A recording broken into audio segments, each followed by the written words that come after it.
Allah, show me the right path, oh Allah.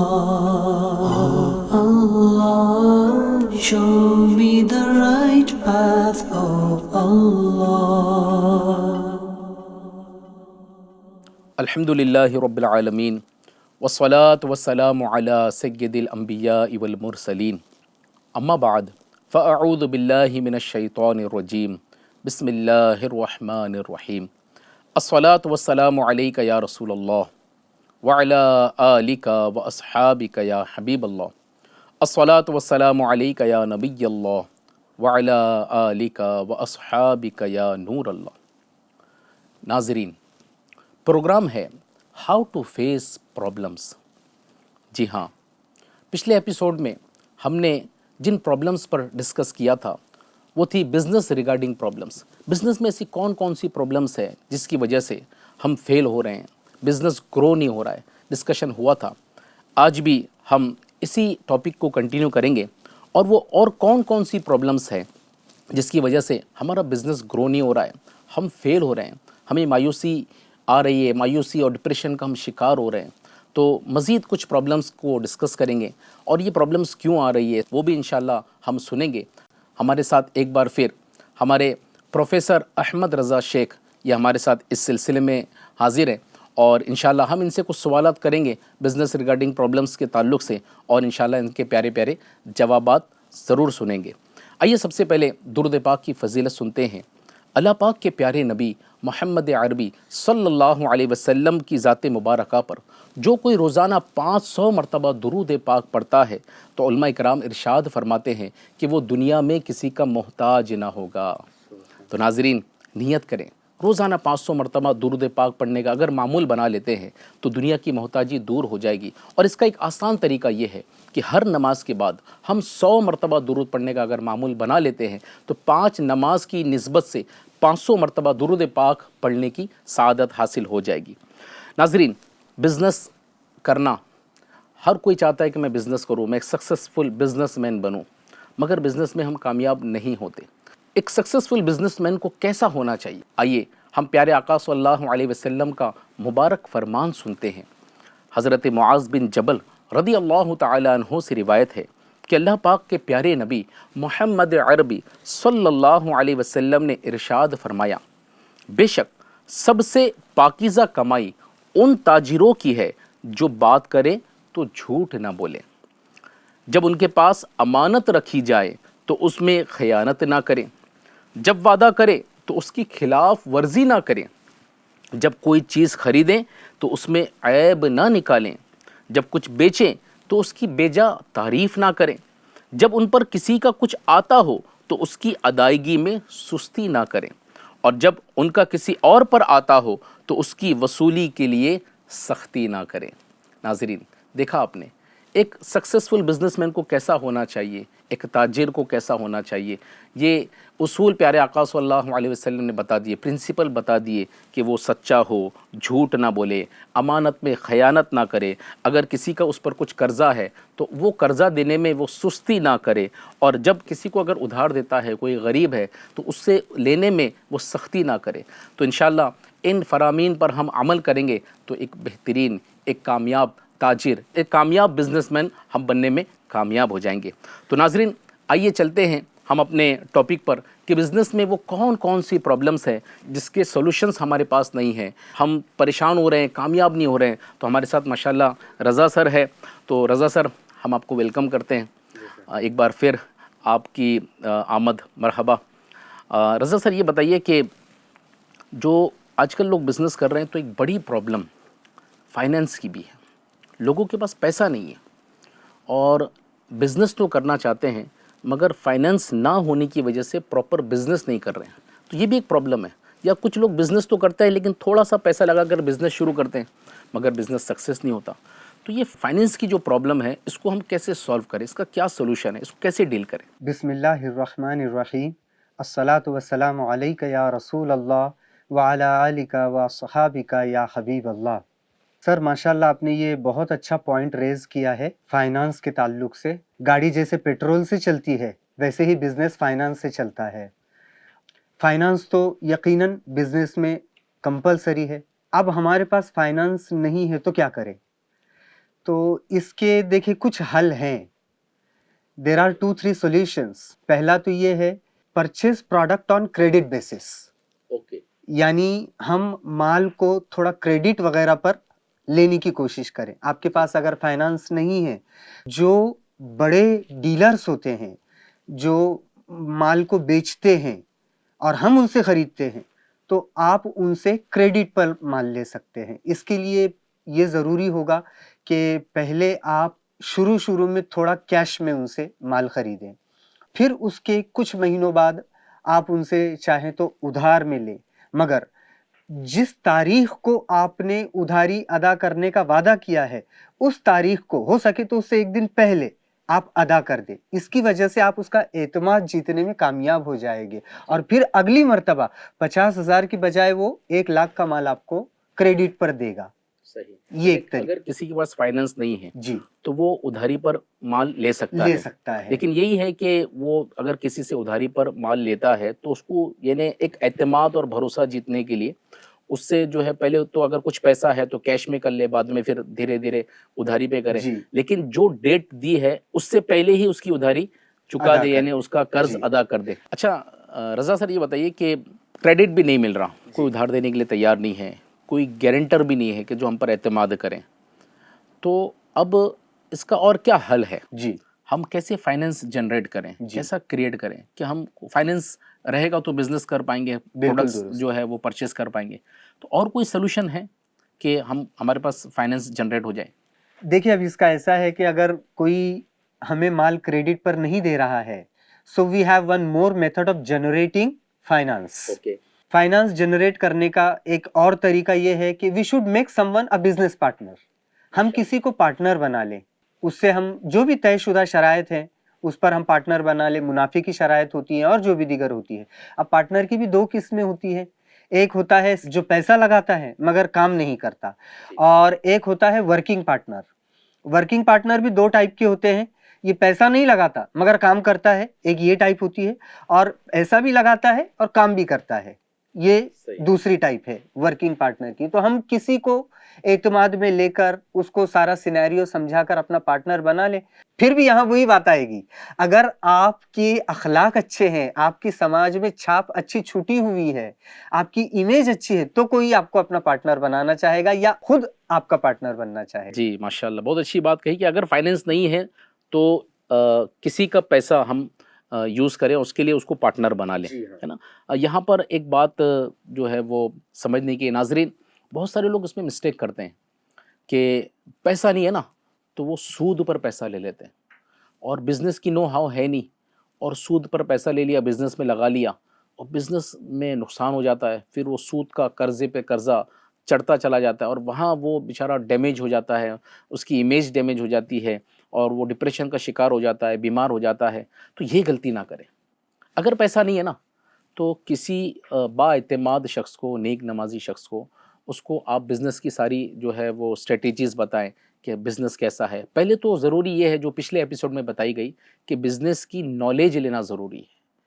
कौन सा business आप कर रहे हैं इसकी प्रॉपर नॉलेज लें, इसमें किस तरह बिज़नेस करना है, किस तरह मार्केटिंग करनी है, किस तरह मैन्युफैक्चरिंग करनी है, पूरा ऑन पेपर प्लान हो। किसी के पास पैसा है मगर बिज़नेस नहीं है और आपके पास बिज़नेस है, और ऐसा बिज़नेस है जिसकी आपको नो हाउ है, जिसकी आपके पास नॉलेज है, और आपको भी ये कॉन्फिडेंस है कि ये बिज़नेस मैं करूँगा, इस तरीके से करूँगा तो मुझे इसमें सक्सेस मिलेगी। तो आप जब उस शख्स के सामने पूरा प्लान ऑन पेपर बताएंगे तो वो पार्टनर बनने के लिए राज़ी हो जाएगा, वो पैसा लगाएगा, और पैसा लगाने के बाद आपको फाइनेंस आपका क्रिएट हो जाएगा। तो ये एक माशाल्लाह एक दूसरा सॉल्यूशन आपने बताया कि किसी को अपना पार्टनर बना लें। मगर याद रखिए कि जिसको भी पार्टनर बनाएंगे तो पार्टनर के शराइत कुछ होते हैं। शरीयत ने हमें हर जगह रहनुमाई की है कि पार्टनर्स के शराइत क्या है। तो मुफ्तियान कराम से रहनुमाई ले लीजिए और कि पार्टनर के शराइत क्या है। ऑन पेपर जो भी शराइत आप डिस्कस करेंगे कि प्रॉफिट क्या होगा, फिर नुकसान होगा तो नुकसान का जो है वो किस तरह इसका परसेंटेज डिवाइड होगा। कभी कभी ऐसा होता है कि प्रॉफिट पूरा हम ले लेते हैं और नुकसान होता है तो नुकसान भी हम करते हैं कि, तो ऐसा नहीं होना चाहिए। आपने प्रॉपर नॉलेज हासिल करना चाहिए कि हमारा इस्लाम हमें पार्टनरशिप के मुतालिक क्या रहनुमाई करता है। तो मुफ्तियान कराम से आप रुजू करेंगे कि इस तरीके से हम पार्टनरशिप कर रहे हैं तो ये पार्टनरशिप क्या हमारे लिए जायज़ है, और जो भी पार्टनरशिप करे, जो भी टर्म्स एंड कंडीशंस होगी वो ऑन पेपर होगी, ताकि किसी को कोई गलतफहमी ना हो। और अगर वर्बली हम बात कर लेंगे कि हमारा ऐसा ऐसा होगा और ऑन पेपर नहीं हुआ तो बाद में जो है वो डिस्प्यूट हो सकता है। तो माशाल्लाह दूसरा सॉल्यूशन आपने बताया कि पार्टनर क्रिएट करें। अब पार्टनर भी नहीं मिल रहा जी, तो और कोई सोल्यूशन है? जी हाँ। अभी समझ लीजिए हमको कोई पार्टनर भी नहीं मिल रहा है या कोई पार्टनर बनना नहीं चाह रहा है, तो कोई इन्वेस्टर ढूंढ ले। ओके। हाँ, जो आपके साथ मतलब कुछ इन्वेस्ट कर सके। अभी कैसे इन्वेस्ट कर सके, आप उनको समझाएं कि जैसे मिसाल के तौर पर ये एक प्रोडक्ट है, तो ये 100 रुपये में बिकता है मार्केट में, तो आप इसको खरीद लें और मुझे 105 रुपये में बेच दे और 2 महीने का वक्त दे दे। मैं वो सारा माल बेचकर आपको आपके 105 रुपये के हिसाब से सारा पैसा लौटा दूंगा। इससे आपको भी 5% मुनाफा हो जाएगा।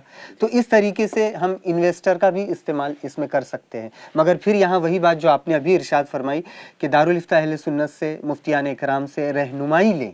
इन्वेस्टर के जो रूल्स हैं, पार्टनरशिप के जो रूल्स हैं, इसको मलहूज़ रखा जाएगा। माशाल्लाह। तो फाइनेंस क्रिएट करने के आपने कुछ सॉल्यूशंस बताए हैं। उम्मीद है नाजरीन इस पर तवज्जो करेंगे और इसमें से कोई भी आप स्टेप ले सकते हैं कि किस तरीके से हम अपने बिज़नेस के लिए फाइनेंस को जनरेट कर सकते हैं। अच्छा, एक प्रॉब्लम सर ये है कि फाइनेंस भी जनरेट हो गया, बिज़नेस भी हमने शुरू कर दिया, मगर माल ही नहीं बिक रहा।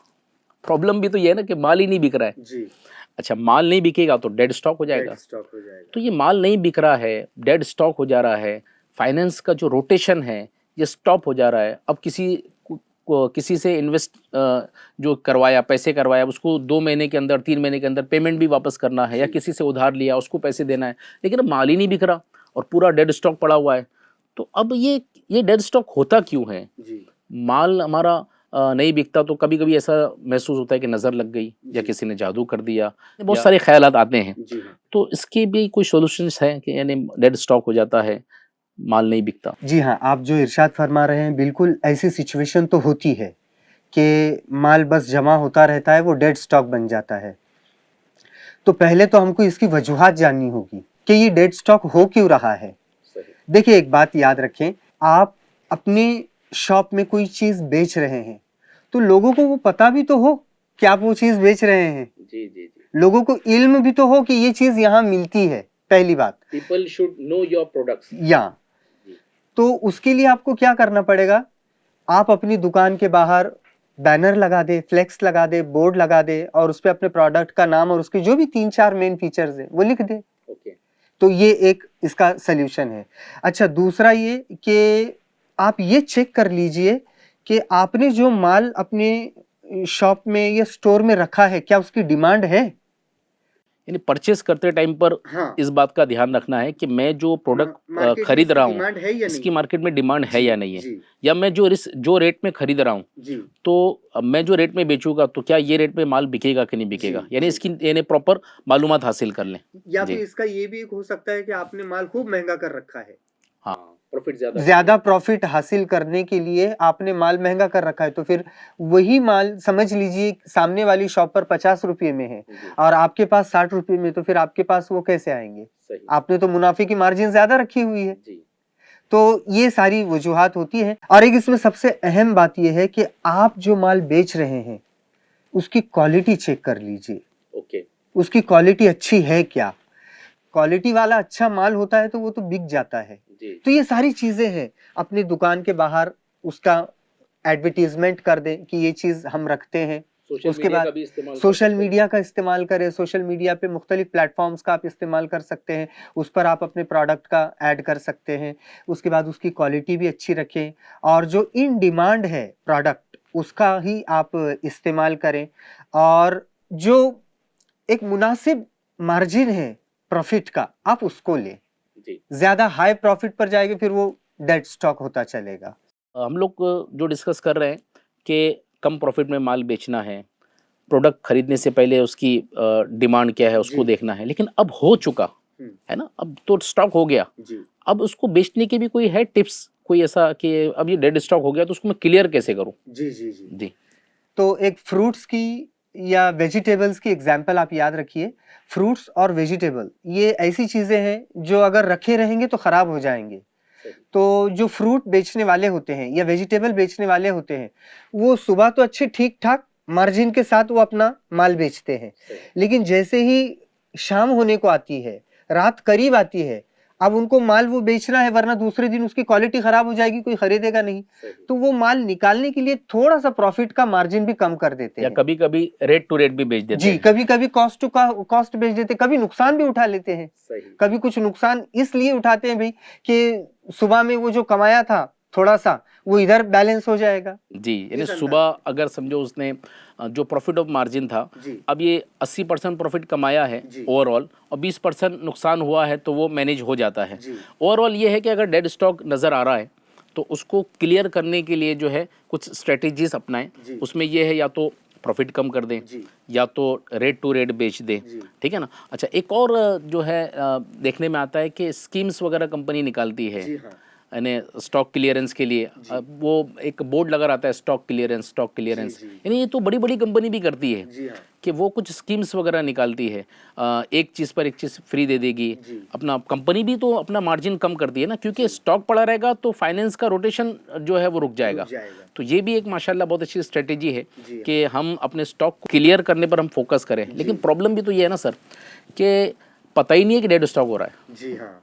अब लोगों की जो बिज़नेस करने की टेंडेंसी है, जो तरीका है, ये फोकस ही नहीं है कि मेरे पास इन्वेंट्री कितनी है, मेरे पास जो है वो स्टॉक कौन सा पड़ा है। ये तो एकदम कभी तवज्जो का ही तो पता चलता है कि ये तो इतना माल पड़ा हुआ है, ये तो पूरा डेड स्टॉक हो गया है। इवैल्यूएट नहीं करते हैं। जी, तो इन्वेंट्री पर, हमारे स्टॉक पर हमारा फोकस होना चाहिए और उसके लिए टाइम देना पड़ेगा। जो मोबाइल में ही लगा हुआ है दिन भर, है ना, तो उसको पता ही नहीं है कि मेरे पास स्टॉक कितना है क्या नहीं है। तो प्रॉपरली ऑन पेपर या कंप्यूटराइज स्टॉक को मेंटेन किया जाए। और फिर जो स्टॉक ऐसा लगता है कि ये डेड स्टॉक है, ये बिक नहीं रहा, तो अब या तो स्कीम्स के ज़रिए, क्रिएट करके उसको निकाला जाए, या तो लेस मार्जिन पर या रेट टू रेट या थोड़ा बहुत नुकसान करके भी उस स्टॉक को क्लियर करे। बाद में जो अब उससे जो पैसा जनरेट होगा और उससे जो माल खरीदेंगे तो उसमें हमको कहीं ना कहीं प्रॉफिट मिल जाएगा। डेड स्टॉक जो है ये स्पीड ब्रेकर है। डेड स्टॉक जो है ये हमारे बिजनेस के लिए स्पीड ब्रेकर है। और सर देखिए, अभी हम एक बात कर रहे हैं बार बार, मार्जिन कम करना, प्रॉफिट मार्जिन कम करना। हजरत जुबैर बिन अव्वाम रज़ी अल्लाहु अन्हु सहाबी रसूल हैं और बहुत कामयाब ताजिर। तो किसी ने इनसे सवाल किया कि आपके कामयाब ताजिर होने का क्या राज है? तो हजरत जुबैर बिन अव्वाम रज़ी अल्लाहु अन्हु इरशाद फरमाते हैं, मैंने कभी कोई चीज बगैर देखे नहीं खरीदी और कम मुनाफे को भी रद्द नहीं किया। यानी कम मुनाफे पर भी मैं राजी रहा। यकीनन अल्लाह पाक ने इसमें भी बरकत अता फरमाई। तो ये हमारे सहाबी रसूल कामयाब ताजिर, तो ये मिसाल हमारे सामने है। माशाअल्लाह, बहुत अच्छी बात आपने कही कि अगर लेस मार्जिन हो, प्रॉफिट ऑफ मार्जिन थोड़ा हो तो बिज़नेस बढ़ेगा। जाहिर सी बात है कि जब कोई कस्टमर आएगा उसको देखेगा कि यहाँ पर अच्छे रेट्स में, मुनासिब दामों में प्रोडक्ट मिल रहा है, तो वो परचेस करेगा, ग्राहकी बढ़ेगी। अच्छा, एक और प्रॉब्लम जो बिजनेसमैन को फेस करनी होती है वो ये है कि बिजनेस भी चल रहा है, फाइनेंस भी है, लेकिन एम्प्लॉयज़ की बड़ी प्रॉब्लम है। जी हाँ, ये भी अच्छे एम्प्लॉयज़ नहीं मिलते हैं, वेल ट्रेन एम्प्लॉयज़ नहीं मिलते हैं। अगर किसी को बिज़नेस ग्रो करना है तो एम्प्लॉयज़ के बगैर वो बिज़नेस ग्रो नहीं कर सकता। अगर एक बंदा खुद ही सभी मैनेज कर रहा है तो एक लिमिट है जी, उसके लिए लिमिटेशन से वो बिज़नेस को ग्रो नहीं कर सकता। तो अच्छे एम्प्लॉयज़ नहीं मिल रहे हैं और वेल ट्रेन एम्प्लॉयज़ नहीं मिल रहे हैं, तो अब ये प्रॉब्लम को कैसे सॉल्व आउट करें, इस पर कुछ आप रोशनी डालें। इसमें हमें यूँ करना चाहिए कि हमको जॉब वैकेंसी ये ऐड देनी चाहिए। सोशल मीडिया प्लेटफॉर्म्स का सहारा ले लें या फिर हमारी दुकान के बाहर ही हम बोर्ड वगैरह पर लिखकर लगा दें जॉब वैकेंसी। हाँ, बहुत से लोग लगाते भी हैं कि जॉब वैकेंसी है यहाँ। और फिर जब वो इंटरव्यू के लिए आए तो इंटरव्यू में भी सबसे पहले केवाईसी, यानी वो शख्स कौन है, कहाँ रहता है, कितना पढ़ा लिखा है, कितना तजुर्बा है इस जॉब का, या फ्रेशर है, ये सारी चीज़ें बेसिक उनसे पूछ लें। उसके बाद अगर आपने उनको सिलेक्ट कर लिया, आपको ऐसे लगा कि नहीं ये हमारा जॉब संभाल सकता है, हमारे यहाँ अच्छे से काम कर सकता है, अब आप उनको प्रॉपर ट्रेनिंग दें, प्रॉपर उनकी तरबियत का निज़ाम बनाएं। तरबियत किस चीज़ की है? किस बात बिजनेस की, जो आप बिजनेस कर रहे हैं, जो काम उनको दे रहे हैं? जी, आप जो काम उनको दे रहे हैं, पहले तो जेडी बना ले, जॉब डिस्क्रिप्शन, ओके और हर चीज ऑन पेपर लिख ले जी, कि आपको इतने घंटे जॉब करना है, ठीक है ये दिन आपकी छुट्टी होगी, आपको ये काम करने होंगे, उनके जेडी में सब आ जाएगा। जी, देखिए, जितने घंटे हमने बोला है उतने ही घंटे उनसे काम करवाएं। जी। कभी कभी ये होता है कि ज्यादा काम करवाने से, ओवर टाइम करवाने से एम्प्लॉय भी छोड़कर चले जाते सही। हैं। तो हम जब सारी शर्तें लिख लेंगे जेडी में और उस हिसाब से काम लेंगे, तो यकीनन वो एम्प्लॉय हमारे साथ बने रहेंगे। जी, यानी और एम्प्लॉयज जो छोड़ के चले जाते हैं, जी, तो इसकी एक वजह ये भी है कि हम लोग उनसे प्रॉपर कम्युनिकेशन नहीं करते, नहीं कर पाते, ओवरलोड काम उनको लेते ट्रेनिंग हैं, नहीं दे पाते, ओवर टाइम उनसे लेते ओवर हैं, टाइम उनको लेते ट्रेनिंग हैं। देते हैं। जी हाँ, कभी कभी एम्प्लॉयज को ये लगता है कि मुझे तो यही काम करना है, जी, लेकिन हम उससे दूसरे भी काम करा रहे होते हैं कि आपको ये भी करना है, ये भी करना है, ये भी करना है, यानी प्रॉपर कम्युनिकेशन ना होना, जी, इसकी वजह से भी जो एम्प्लॉयज छोड़कर चले जाते हैं। जी हाँ, अच्छा, एम्प्लॉयज तो रहते हैं मगर वेल ट्रेन नहीं है, जी, तो ये बात आपने बताई कि पहले उनको ट्रेनिंग दे, तरबियत क्या, करें, हाँ तरबियत करे कि आपको काम क्या करना है, कैसे करना है, आपके करना गोल्स क्या क्या है, जी हाँ, ऑन पेपर उनके गोल्स डिसाइड करें। डिसाइड करें, तो ये बहुत अच्छी बात है कि अगर अगर अच्छे एम्प्लॉयज चाहिए चाहिए, तो इनका इंटरव्यू ले। बहुत सारे जी। लोगों को देखा है कि इंटरव्यू नहीं लेते, इंटरव्यू में भी बहुत सारी बातें निकल कर आती है। जैसे कोई एम्प्लॉय आया, जी, अब वो करना चाहता है, उसको छुट्टियां हैं, है ना, जैसे कॉलेज की छुट्टियां लगी 2 महीने की, या यानी कोई और छुट्टियां लगी, तो अब वो 2-4 महीने के लिए काम करना चाहता है। अब जब इंटरव्यू लेंगे तो पता चलेगा कि यार कितने महीने के लिए हमारे पास आना चाहता जी हाँ, है ना, एक बात ये पता चलेगी। और एक्सपीरियंस, जी, यानी जिसको हम ले रहे हैं, हमारी प्रॉब्लम है ना कि अच्छे वेल ट्रेन बंदे नहीं मिल रहे हैं, एम्प्लॉयज़ नहीं मिल रहे हैं। तो हम जिसको रख रहे हैं, अगर विदाउट इंटरव्यू रख लिया तो क्या होगा कि वो प्रॉपर काम नहीं कर पाएगा, नहीं कर उसको पाएगा। एक्सपीरियंस ही नहीं है जी, बिजनेस की, उसको नो हाउ नहीं पता है कैसे सेल्समैनशिप करनी सिर्फ है। टाइम पास होगा, फॉर्मेलिटी जी, होगी। जी। अच्छा, इसमें एक ये है, एम्प्लॉय रिवॉर्डिंग पॉलिसी भी हो आपके पास। अच्छा, एम्प्लॉय माशाल्लाह। रिवॉर्डिंग पॉलिसी, अब ओके। ये क्या होती है? मतलब उनको आप बताइए, एप्रिशिएट जी, करना, रिवॉर्ड एप्रिशिएट देना। करना, उनके अच्छे काम पर उनकी हौसला अफजाई करें, और उनको बताएं कि हमारे यहाँ एनुअल इंक्रीमेंट भी हम देते हैं, अगर आपने इतना ये काम कर कर लिया, दिया कंप्लीट कर लिया, जी, तो आपको ये रिवॉर्ड हम इंसेंटिव लोग भी देंगे, दिया जाएगा, इंसेंटिव देंगे, या बोनस भी बोनस दिया देंगे। जाएगा। तो ऐसी एम्प्लॉय रिवॉर्डिंग पॉलिसी के जरिए भी आप एम्प्लॉय को अपने पास। जी। अच्छा, एक बात हमेशा याद रखिए, डू व्हाट यू से व्हाट यू डू, माशाल्लाह। Means your action and communication should match. आप जो कमिटमेंट कर रहे हैं एम्प्लॉय के साथ, उसको पूरा करना चाहिए, वरना आप उससे हटेंगे, उसका ट्रस्ट आप पर से उठ जाएगा, और उसको आप नहीं तो दूसरे के यहाँ जॉब मिल जाएगी। सही है, यानी हर कोई चाहता है ना कि मैं ऐसी जगह जॉब करूं जहां मेरी ग्रोथ हो, जी हाँ, जहां फाइनेंशियल ग्रोथ हो, जी। जहां मुझे सुकून मिले। जी, तो अगर ऑन पेपर सारी चीज़ होगी और उसको अप्रिशिएट करेंगे, अच्छे कामों पर अप्रिशिएट करेंगे, उसको बताएंगे कि आपने अगर ये टारगेट अचीव कर लिया तो आपको ये इंसेंटिव मिलेगा, इतनी ग्रोथ होगी, जी हाँ, और उसके जो काम है वो प्रॉपर आपने समझा दिए, उसको वेल ट्रेन कर दिए, गोल सेट कर दिए, जी, तो एम्प्लॉय को भी ये होगा कि मेरी जो है ना, मैंने ये टारगेट अगर अचीव कर लिया, ये काम कंप्लीट कर लिया, तो मेरी ग्रोथ होनी है। जी हाँ। अगर आप अपने एम्प्लॉय के सजेशंस को, उनके मशवरों को वैल्यू देंगे, तो वो ये नहीं समझे कि मैं यहाँ काम करने वाला हूँ, मैं यहाँ एम्प्लॉय हूँ, बल्कि वो खुद को मालिक समझेंगे, और जैसे एक मालिक केयरफुली अपने बिजनेस को आगे बढ़ाने की कोशिश करता है,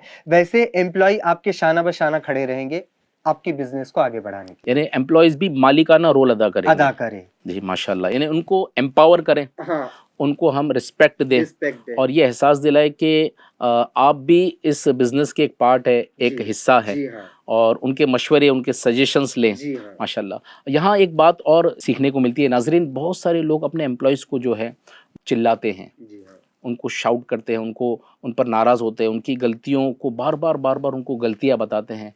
तो ये चीज़ें जो है, ये बातें एम्प्लॉयज़ को डिस्टर्ब करती है, और इसी वजह से एम्प्लॉयज़ छोड़ के चले जाते हैं। अगर हमारे अखलाक अच्छे होंगे, हमारे बोल मीठे होंगे, एम्प्लॉयज़ को हम एम्पावर करेंगे, उनको इज़्ज़त देंगे, तो इंशाल्लाह ये लॉन्ग टर्म के लिए एम्प्लॉयज़ हमारे पास काम करेंगे।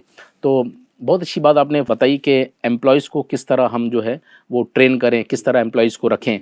तो आखिर में कुछ ऐसी बातें जो हमारे नाज़रीन जो सुन रहे हैं कि एक बिज़नेसमैन को कैसा होना चाहिए, और किन बातों से हमको बिज़नेस में लॉस आता है, तो वो कौन सी स्ट्रेटजीज़ है, वो कौन से उसूल हैं कि जिनको अपनाने से हम सक्सेसफुल बिजनेसमैन बन सकते हैं। अगर उनको ना अपनाया जाए तो हम बिजनेस में लॉस खा सकते हैं।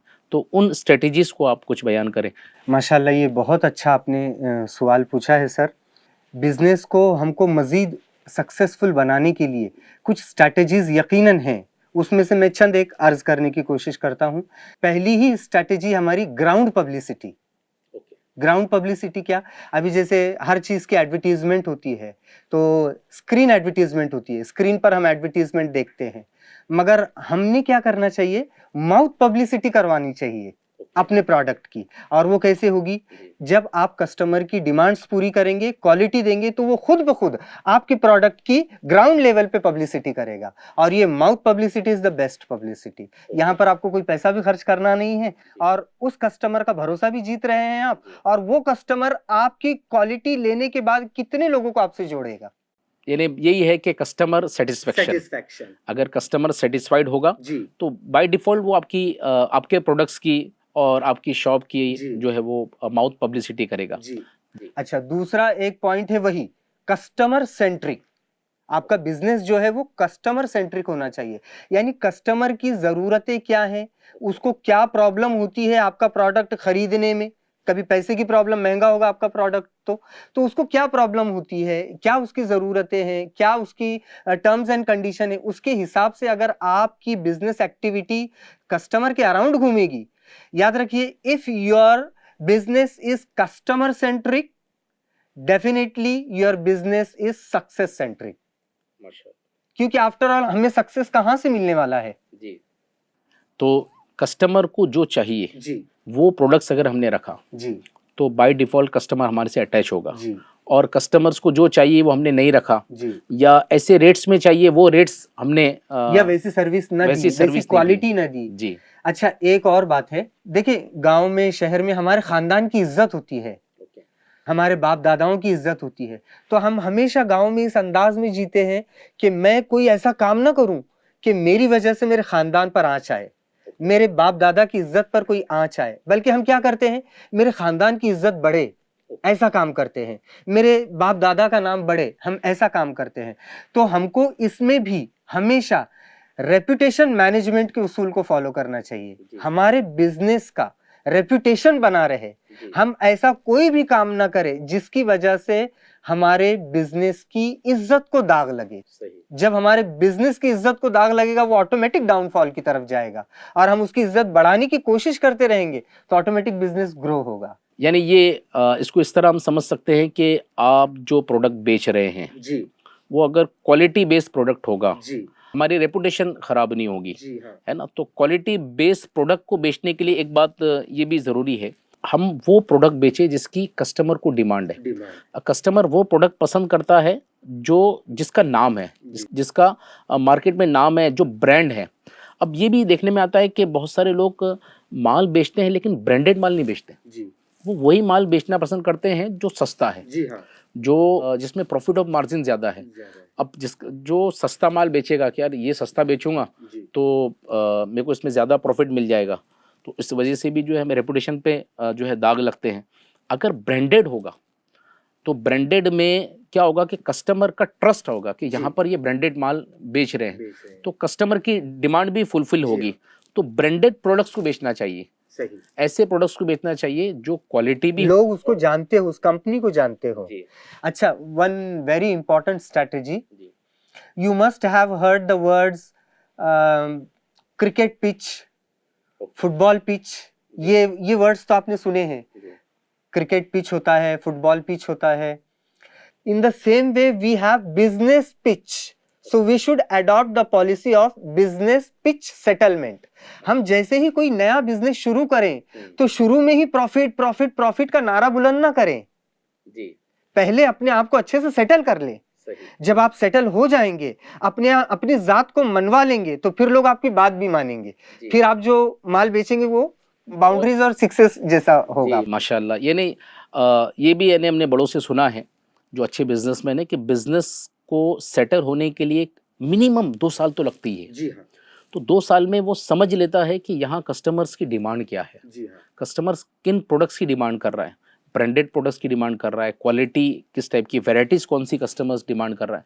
अब कभी कभी क्या होता है कि लोग साल भर में जो है ना वो वाइंड अप कर लेते हैं, जी साल भर किया, अरे सक्सेस नहीं हो रही, सक्सेस नहीं हो रही। बिजनेस को सेटल होने के लिए भी टाइम लगता है, जी हाँ। हर चीज़ को सेटल होने के लिए टाइम लगता है। जी तो अब यानी 2 साल तो वो ग्राउंड को समझने के लिए, बिजनेस को सेटल करने के लिए टाइम लगता ही लगता है।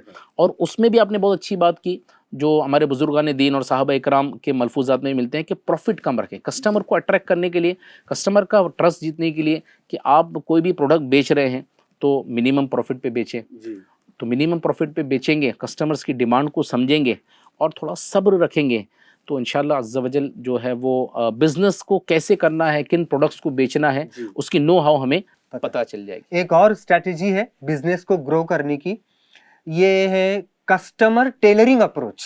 Okay customer tailoring approach, tailor क्या करता है, जी, वो सबके लिए एक साइज के कपड़े सीता है क्या? नहीं ना। नहीं आपकी साइज अलग है, हमारी साइज अलग है, सामने वाले की साइज अलग है, जी। यानी वो पर्सन टू पर्सन उसकी साइज को मैच करे ओके ऐसे ही कपड़े सीता है। जी। इसी को बोलते हैं customer centric approach. For example, जी। मेरे पास वक्त नहीं है आपकी किराने की शॉप पर आकर वो जो भी मुझे माल चाहिए वो लेकर जाने के लिए, तो आप फोन पर ऑर्डर ले लें और किसी के जरिए वो जो भी उनको चाहिए, किराने के आइटम्स जो भी चाहिए वो उनके घर तक पहुंचा दें, क्योंकि आप नहीं करोगे तो दूसरा रेडी है, इतना कंपीटिशन है। तो ये फैसिलिटीज जी हम हाँ, प्रोवाइड करें, क्योंकि बहुत सारे लोग इतने बिजी होते हैं कि उनकी घर की जो ज़रूरतें होती है जी वो जैसे घर से कोई डिमांड आ गई कि ये प्रोडक्ट चाहिए, ये प्रोडक्ट चाहिए, जी अब वो जाने के लिए उनके पास टाइम नहीं होता, टाइम या नहीं। कहीं जॉब कर रहे हैं। जी हाँ, अब आते आते जो है वो शॉप का टाइम बंद हो गया। सही। तुमने बहुत अच्छी बात कही, एक बिजनेस ग्रो करने की एक ये स्टेप है, एक ये जी।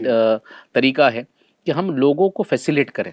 इसकी लाइव एग्जाम्पल कोरोना है। जी कोरोना के वक्त होटलिंग वालों ने क्या किया, जी पैकिंग करके पार्सल घरों पे पहुंचाए, जी। अच्छा चला बिजनेस। जी मतलब उन्होंने क्या किया, कस्टमर टेलरिंग अप्रोच फॉलो किया। जी। उस वक्त उनकी जो नीड थी उस हिसाब से उन्होंने अपना बिजनेस। तो यहाँ एक बात समझ में आती है कि लोगों को जो फैसिलिटीज़ चाहिए, जी लोगों को जो सुविधाएं चाहिए, अगर हमने वो उनको दिया तो बाय डिफ़ॉल्ट हमारा बिजनेस ग्रो होगा। सही। तो ये भी एक अच्छा तरीका है। जी। और एक तरीका है काइजन अप्रोच। अब ये क्या होता है, काइजन अप्रोच यानी कंटिन्यूअस इंप्रूवमेंट्स, मुसलसल हम अपने बिजनेस में सुधार लाते रहें। अब इसमें the feedback of customers is very important. Customer जो फीडबैक देते हैं, मिसाल के तौर पर कस्टमर आपके स्टोर में आए और कस्टमर ने कहा साहब आपके यहाँ इतनी भीड़ होती है कि बैठने को जगह नहीं होती है, तो आपने फौरन दूसरे दिन बैठने का इंतजाम कर दिया, बेंचेस वगैरह लगा दिए। अगले दिन कोई आया, उन्होंने कहा साहब आपके यहाँ तो बस पैकिंग करके नहीं देते, यूं ही सामान दे देते हैं, फिर आपने उस पर अमल किया और उसको पैकिंग करके सामान देने लगे। तो ये जो छोटी छोटी स्टेप्स पर आप अमल कर रहे हैं, that is called as kaizen approach. तो माशाल्लाह एक बहुत अच्छी बात यहाँ सीखने को मिलती है कि कस्टमर का फीडबैक, यानी कस्टमर का फीडबैक हमें बिजनेस ग्रो करने में बहुत सारी बातें सिखाता है कि बिजनेस कैसे ग्रो करना है, यानी कस्टमर की डिमांड क्या है, कस्टमर को प्रॉब्लम्स क्या आ रही है। और बहुत सारी कंपनीज जो है वो फीडबैक ऑनलाइन भी लेती है, और बाकायदा कई ऐसे मॉल्स होते हैं जहाँ पर बाकायदा फॉर्म्स दिए जाते हैं, कस्टमर के फीडबैक्स लिए जाते हैं। तो इससे पता चलेगा कि कस्टमर्स की डिमांड क्या है, और कस्टमर्स के सजेशंस भी पता चलेंगे, और कस्टमर्स को क्या प्रॉब्लम जा रही है, कौन से ऐसे प्रोडक्ट्स हैं जो कस्टमर चाहता है मगर हमारी तवज्जो नहीं है वहाँ पर, या कौन सी ऐसी चीज़ें हैं, ऐसी फैसिलिटीज़ है जो कस्टमर्स चाहते हैं मगर हम उनको अवेलेबल करके नहीं दे रहे हैं। तो बिजनेस को ग्रो करने के लिए ये बहुत अच्छा फार्मूला आपने बताया कि कस्टमर का फीडबैक लिया जाए। अगर फीडबैक्स लेंगे तो इंशाल्लाह हमें उन बातों की तरफ हमारी तवज्जो जाएगी जिससे हमारा बिजनेस ग्रो होगा और कस्टमर को हम अट्रैक्ट कर पाएंगे। देखिए मेरी पीठ मुझे नजर नहीं आएगी जी, यानी मेरे ऐब मुझे नजर नहीं आएंगे, सामने वाला बताएगा तो समझ आ जाएगा। सही। तो मेरे बिजनेस में क्या क्या कमजोरियां हैं जी। ये मेरे कस्टमर जब बताएंगे, मैं उसको काइजन अप्रोच के बेसिस पर थोड़ा करके इंप्रूवमेंट करता जाऊंगा। यकीनन पूरे परफेक्शन की तरफ तो नहीं मगर कुछ तो मैं वहां पहुंचूंगा जी। यकीनन इससे बिजनेस ग्रो होगा। यानी हम अपने बिजनेस में कुछ सुधार लाते रहे, इम्प्रूवमेंट लाते रहे, और उसमें ये भी हो सकता है कि हम डिस्प्ले में भी सुधार लाएं, जी, है ना। एक ही प्रोडक्ट देख देख के कस्टमर बोर हो रहा है जी, तो हर बार कुछ नए प्रोडक्ट्स देखेगा तो वहां पर भी उसका अट्रैक्शन होगा, जी, है ना। तो अब सुधार लाने के भी बहुत सारे तरीके हैं। ये जो आपने इरशाद फरमाया है ना, इसी पर एक स्ट्रेटेजी और है, diversification of products. Okay, for example you are selling winter wear, जी आपकी कपड़ों की दुकान है, जी विंटर वेयर आप सेल कर रहे हैं, अब उसमें आप थोड़ी सी डाइवर्सिफाई भी करें प्रोडक्ट को। जी विंटर वेयर के साथ साथ आप पार्टी वेयर भी रखें, ओके। सोशल इवेंट वेयर भी रखें, हो सकता है समर वेयर भी आप रखें उसमें। जैसा सीजन होगा हाँ अगर वैसा आप प्रोडक्ट रखेंगे जी तो कस्टमर अट्रैक्ट होगा। तो यानी जो डिमांड है कस्टमर्स की जी वैसा आपने प्रोडक्ट्स रखा और वैसा डिस्प्ले किया जी और कस्टमर को भी पता चलेगा कि इनके पास विंटर वियर मिलते हैं, जी इनके पास समर वियर मिलते हैं। बहुत सारे ऐसे प्रोडक्ट्स होते हैं जो कस्टमर की डिमांड होती है और हमारे पास होती भी है, लेकिन प्रॉपर डिस्प्ले ना होना, प्रॉपर आइटम का डिस्प्ले ना होने की वजह से भी जी जो है वो कस्टमर को पता नहीं चलता कि इनके पास भी ये प्रोडक्ट्स है। जी जी, तो एक- ये बात बहुत अच्छी बताई आपने जी कि इम्प्रूवमेंट करते रहना चाहिए। मुसलसल करते जी। रहना चाहिए। और एक है CSR इनिशिएटिव, ये भी एक बिजनेस की टर्मिनोलॉजी है। अच्छा। CSR इनिशिएटिव क्या है ये? Corporate social responsibility. हम बिजनेसमैन, हम सोसाइटी में रहकर बिजनेस करते हैं, ठीक ऐसा है। तो नहीं कि हम हवा में करते हैं। सही। तो हम ऐसे काम करें जिससे हमारे जो सोशल एटमॉस्फेयर है, हमारा जो बैकग्राउंड है या जो हमारा माहौलियात है, उसका तवाजुन बरकरार रहे, उसमें हमारे बिजनेस की वजह से किसी किस्म की ऐसी गंदगी ना हो। मिसाल के तौर पर अगर हमने पॉलीथीन पैकिंग की बजाय पेपर पैकिंग की तरफ हम गए तो यकीनन इसका एक अच्छा इम्पैक्ट पड़ता है कस्टमर पर।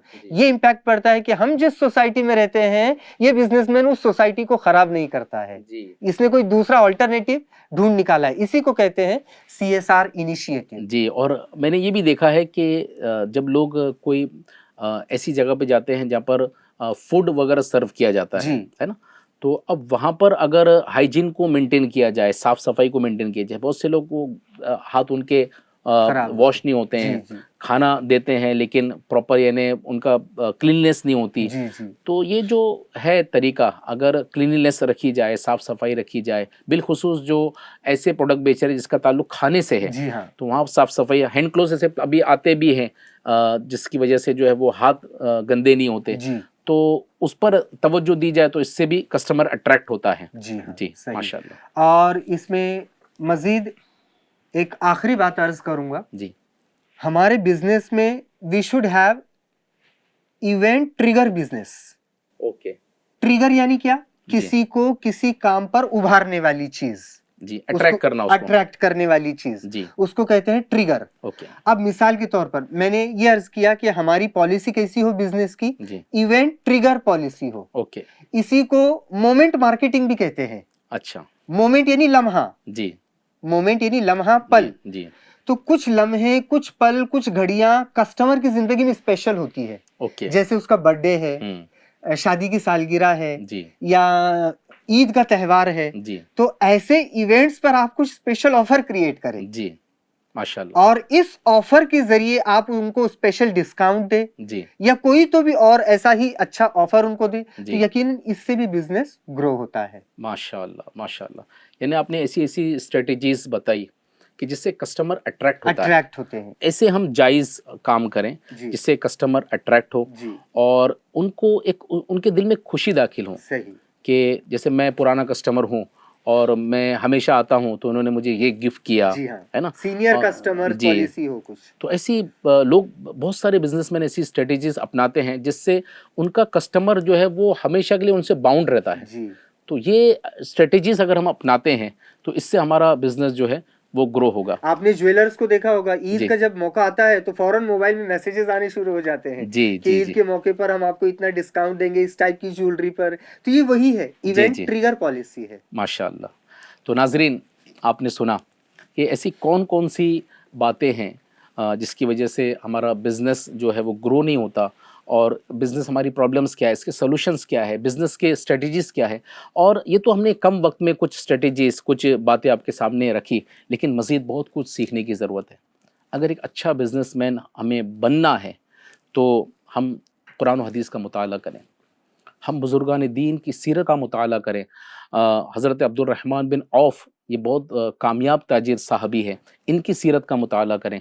तो साहबा इकराम का हम मुताला करें, इमाम आज़म अबू हनीफ़ा की सीरत का मुताला करें। तो अगर हम इंशाअल्लाह अपने बुज़ुर्गान दीन की सीरत को अपनाएंगे तो एक अच्छा बिज़नेसमैन बनने में हम कामयाब होंगे। और बिज़नेस करने से पहले बिज़नेस को ज़रूर सीखें, सीख कर बिज़नेस करेंगे तो इंशाअल्लाह एक कामयाब बिजनेसमैन ज़रूर बनेंगे।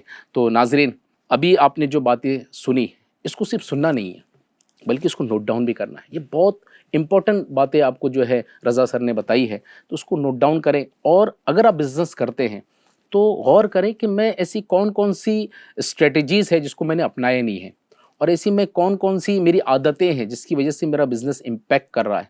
तो आप गौर करेंगे तो बहुत सारी मिसिंग्स आपके सामने नज़र आ जाएगी। एक बात की तरफ तवज्जो रखें, अगर आप सामने वाले के लिए अच्छा सोचेंगे, सामने वाले का बेनिफिट करेंगे, यानी जो आपका कस्टमर है उसको आप बेनिफिट देंगे, उसको अच्छी प्रोडक्ट देंगे, अच्छी सर्विस देंगे, तो वो कस्टमर आपसे हमेशा के लिए बना रहेगा और आपका बिज़नेस ज़रूर ग्रो होगा। तो नाजरीन, FGN चैनल आप देखते रहिए। इंशाल्लाह नेक्स्ट एपिसोड में, नेक्स्ट प्रोग्राम में इंशाल्लाह एक और टॉपिक हम लेकर हाजिर होंगे जिसमें जो लाइफ प्रॉब्लम्स है उसको हम डिस्कस करेंगे। तो ज़रूर FGN चैनल देखते रहिए और ये जो प्रोग्राम है हाउ टू फेस प्रॉब्लम, इसको ज़रूर देखिए। अल्लाह पाक हमें जितनी बातें बयान की गई उस पर अमल करने की सआदत नसीब फरमाए। आमीन बिजाहिन नबीजिल अमीन सल्लल्लाहु अलैहि वसल्लम। सल्लु अलल हबीब सल्लल्लाहु तआला अला मुहम्मद सल्लल्लाहु अलैहि वसल्लम।